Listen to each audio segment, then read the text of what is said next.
Naiyak sa saya si Nanay Remia Ancheta, 79 years old, ng Barangay Pagudpod nang dalawin siya ng Love Radio La Union at Action Radio La Union sa kanyang tahanan.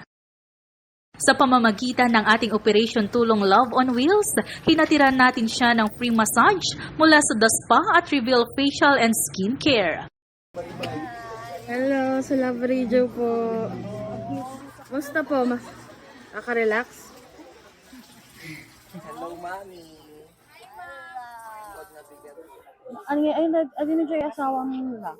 Awanda. Awandan? Aduda? Na tayo. Apa yung awandan?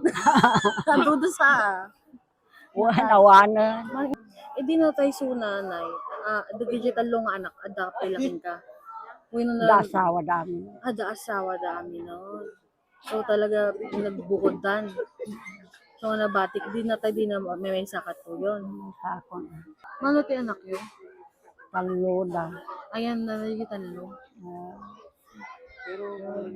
Pagdiyay ko may sa, jay Ilocos naman sa. Sino ang artika doon dito eh? Ya apo.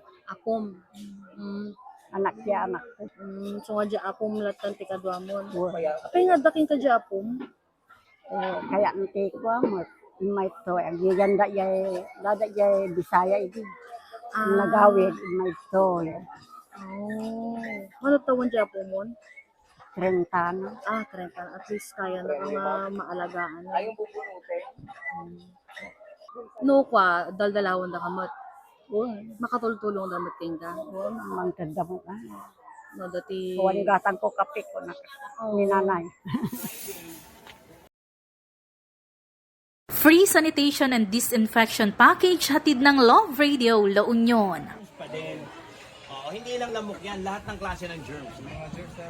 Sa mga surfaces po. sa lahat ng surface, sa kama, sa lahat ng ano diyan. Yung sa UV light sir at saka sa fogging, sa mga germs na nasa hangin. At meron ding free meal mula sa Gotomi and the weekly grocery pack mula kay Miss Camela Motas of Texas sa USA. Ito na yan, gatas mo, ada ti kape, ada ti skyflix, mabisin kayo. Nakamasahe na ka. Thank you, anak.